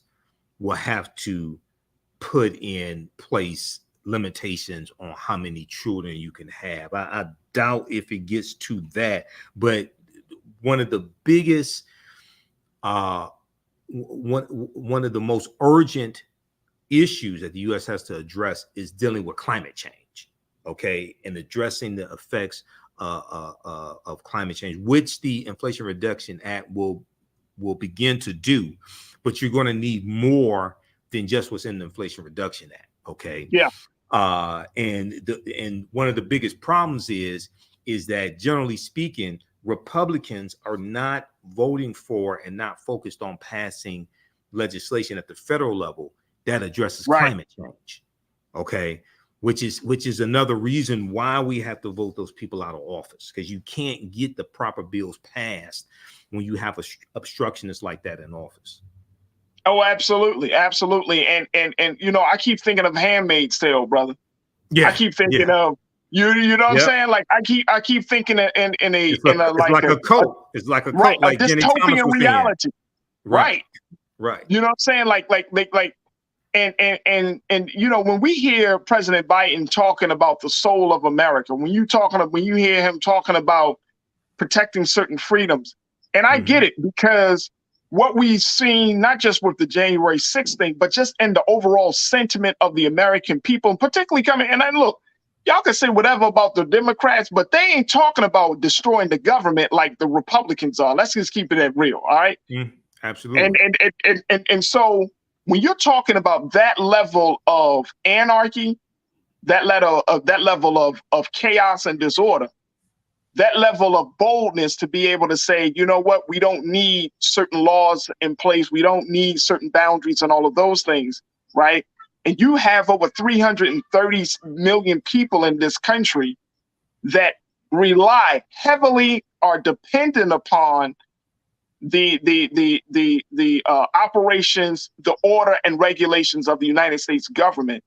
When you have that many, I mean, this fundamentally is a problem. You cannot just wish away these type of sentiments. You can't even just legislate it. Like, there has to be a change in the culture and to activate people to the point, Brother Michael, where it's like, this is life or death. The stakes are so high. Right. Because our way of life is at risk of being disrupted. Now, if folks are cool with that, I mean, if you're cool with possibly getting shifted back 50, 60, 70 years in time because of policies, or if you're cool with us not having agencies over our own bodies, or women not being able to make their own choices and make their own decisions, then this is fine. But for those of us who don't want to see this, this is a whole different level of control that I'm very concerned about, brother. Yeah, I'm concerned about it as well. Also, you know, looking at the future of Africa, I'm concerned about that as well. But you know, if the various European, you know, once again, Africa has natural resources to sustain itself. Okay. But you have colonizers that continue to plunder Africa for its natural resources, which is compounding the problem for Africa. So, you know, we'll see what happens with this. But with the U.S., you're going to have more aggressive policies to address the effects of climate change. Otherwise, this is going to get worse very quickly. And if Republicans take back control of the White House and as well as the Senate and keep the House of Representatives in 2024, they want to repeal the Inflation Reduction Act. Republicans now are talking about repealing the Inflation Reduction Act. Okay. Now, they don't have the votes in the Senate to do it. And if it passes the House, And even if it passed the Senate right now, Biden would veto it. But if they take back control of the House, the White House in 2024, and they have the Senate and the House, they're going to repeal the Inflation Reduction Act, which would be devastating. Yeah. Okay, because they don't want to address the harmful effects of climate change. Right. So this is why it's so important who we vote for and who we put in political office. Hey, brother, you are absolutely right. Oh, man. Brother Michael, we're going to end the conversation right there. So many people have been checking in, some of our new watchers. Let me just throw it out there very quick before we end it out. Conscious Thought, you said China and Japan are having serious economic and future projection problems due to their lack of young people, and young people have children. China instituted one-child policy for over 25 years. Coco Laurel, you said it's not surprising that the patriarchy thinks women need help regulating their wombs. Look at the current state of affairs in the country. I'm telling you, folks, this is more of, and this we might see more. You know, Brother Michael, you said environmental policy. We could talk about immigration, but I think of the one of the driving forces will be the woman's body. How do you regulate that? And we're not seeing, of course, we know that doesn't spill over to the man side of things. Men aren't asked to be regulated. Women are. So that's going to be interesting. It's men regulating women. Largely is men, especially old white men, regulating women. Old white men. Yeah, regulating women. And you know, that's crazy. It's not even black men. It's old white men regulating the bodies and the choices of women, black, white, Asian, Latino women all across this country and around the globe. Old white men. Right. Real Brooklyn, you say natural resources are being plundered by their own corrupt leaders who are money hungry. China and others cannot mine without these corrupted people giving them the go ahead. And to that point, Real Brooklyn, I appreciate that. To that point, we're in a very serious time, Brother Michael. I know you see it based on your research of history. This is coming down to I think we're on the precipice of a war. You know what I mean? The Bible says that you go to war with the forces of evil in high places, the forces of darkness in high places, right? Spiritual wickedness in high places. We're in the prelude of that right now, and seeing something. It starts off with a belief. It starts off with an attitude, but then once it becomes hardened into laws, then it takes on a whole different form. And then once those laws are implemented and enforced, it takes on another life of its own as well. So we are talking about that level of spiritual wickedness in very high places. And to your point, Real Brooklyn, when you are corrupt in your heart, then everything that comes out from you is going to be corrupt unless you make a change. Yeah, I mean, you look at the Russian invasion of Ukraine. I mean, this is just straight up wickedness coming from Vladimir Putin. And it's believed that if he's successful in defeating Ukraine, which it doesn't look like he's going to be, but it's believed if he is successful, he won't stop there. He'll go into Poland. Well, Poland is where World War II started in September 1939, where Hitler invaded Poland. I mean, we're dealing with the region of the world where World War II started. Okay. Right. And if he invades Poland, then based upon Article 5 of NATO, then if any NATO country comes under attack, then all the other NATO countries have to come to their aid and help them fight, which would include the United States. So if he attacks Poland, now you basically launched World War III. Okay. Wow. So that's why what's taking place in Ukraine is so crucial. That's why with Republicans, and if Kevin McCarthy becomes Speaker of the House of Representatives, they're signaling that they could reduce the amount of aid going to Ukraine. And you have some Russian loyalists in the Republican Party as well that McCarthy will have to appease also. So there could possibly be a big reduction in the amount of aid going to Ukraine, which would be devastating as well, because if Ukraine falls, Putin is not going to stop there. Nope. Okay, this is what people have to Nope. understand. If Ukraine falls, Putin will not stop there. He will go into Poland, and it's going to have devastating consequences for the world. Absolutely. Marcina, you checked in and said Roland should create an international relations show to the network. This topic is complex with different nuances. I would love to see that. Yeah, interesting. Yeah, that is interesting, right? Like yeah. You know, now we Roland's going need to a say Black international show. Roland's calculating how much money it's going to cost to do that show, because all this stuff costs money. This ain't a YouTube show. All this stuff costs money. So yeah, but I understand the need is there for that. I definitely do. Great point, Marcina. Thank you. Brother Michael, my guy, it's always a pleasure. Thank you, brother, for being on the show with us this afternoon, man. It's so good. And I just want to mention my courses very quickly. We're teaching them this week. My website is theafricanhistorynetwork.com, theafricanhistorynetwork.com. So we have my social media handles right at the top. You scroll down, see information about our radio show on Wednesday, 7 p.m. to 9 p.m. Eastern Standard Time. Ancient Kemet, the Moors, and the Ma'afa.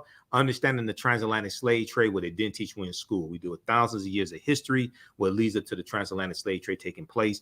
The class is on sale over 50% off. It's only $60. We're doing at least 10 weeks this time around, probably 11 or 12. We do the sessions live. All the sessions are archived and recorded. You can go back and watch the classes anytime. So a year from now, 2 years from now, you can watch the class. Then on Tuesday, 7 p.m. to 9 p.m., I teach from the Civil War to the Civil Rights Movement and Black Power, 1865 to 1968.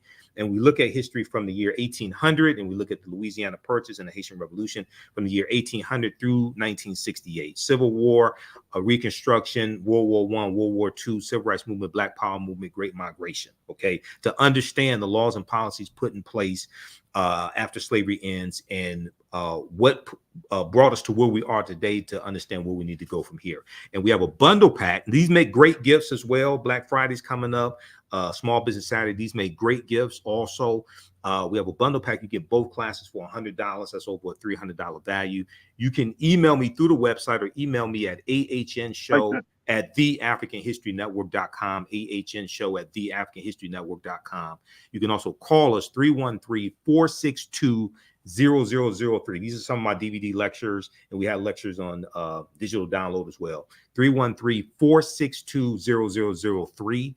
You can contact our office, and you can contact us through the website. It has our contact information there as well. But we definitely need your support. It takes a lot to run the African History Network and do the research, keep doing the shows, etc. Just like with Roland Martin Unfiltered in the culture. So we definitely need your support. But thanks for that, Faraji. Absolutely, brother. Anytime. And God willing, we'll reconnect with you next week. Get more thoughts from you. And again, Brother Michael, thank you so much for your scholarship, your research, and keeping us on point, man. You bring a lot to the conversation. So we truly appreciate you here on The Culture. Hey, thanks for having me, Faraji. Take care. Absolutely. Thank you. Absolutely. All right, folks, that's going to do it for us. Thank you so much for tuning in. If you haven't checked out some of the latest streams that we got going on right now, Dr. Greg Carr had the man himself, Big Brother Roland Martin, on just a couple of days ago on his show, The Black Table. Make sure y'all check it out, as Brother Roland talked about his book, White Fear. You can definitely check that out. That's streaming live. That's streaming on Black Star Network. And just keep up. This is why we want you to show your support for Black Star Network. We're having these conversations each and every day, folks. And it's important that we engage you as much as we are having these discussions. So go to our website, go and download the app. It's at blackstarnetwork.com. You can go to the website and give something, financial donations, or you can just let people know and share the information when we come out with notifications about, any type of new programming, anything that's going on in the community across the country. They can find all of the information right at our website, and you could do the same at blackstarnetwork.com. Again, we're looking for financial donations, continue this great momentum that we have here for this Black media institution. And this is an opportunity for us to do something different. So I can't emphasize it enough, the importance and the significance of what we're doing here on the Black Star Network. It is all because we want to empower you. So we're asking for your support, and it makes all the difference in the world. Also, make sure you follow Black Star Network on all of our social media platforms on IG and Twitter. And while you're there, make sure you follow yours truly, Faraji Muhammad. You can find me at The Real Faraji on Instagram and Faraji on Twitter. Would love to connect with you, continue to build with you, have these conversations with you. So make sure y'all follow me on all social media platforms as well. That's going to do it for me, but I appreciate each and every one of you. Stay tuned. Up next is Roland Martin Unfiltered. And, as we're going into Turkey Day this week, folks, that's going to be a short week for a lot of folks. Let's continue to have these conversations, especially over the dinner table.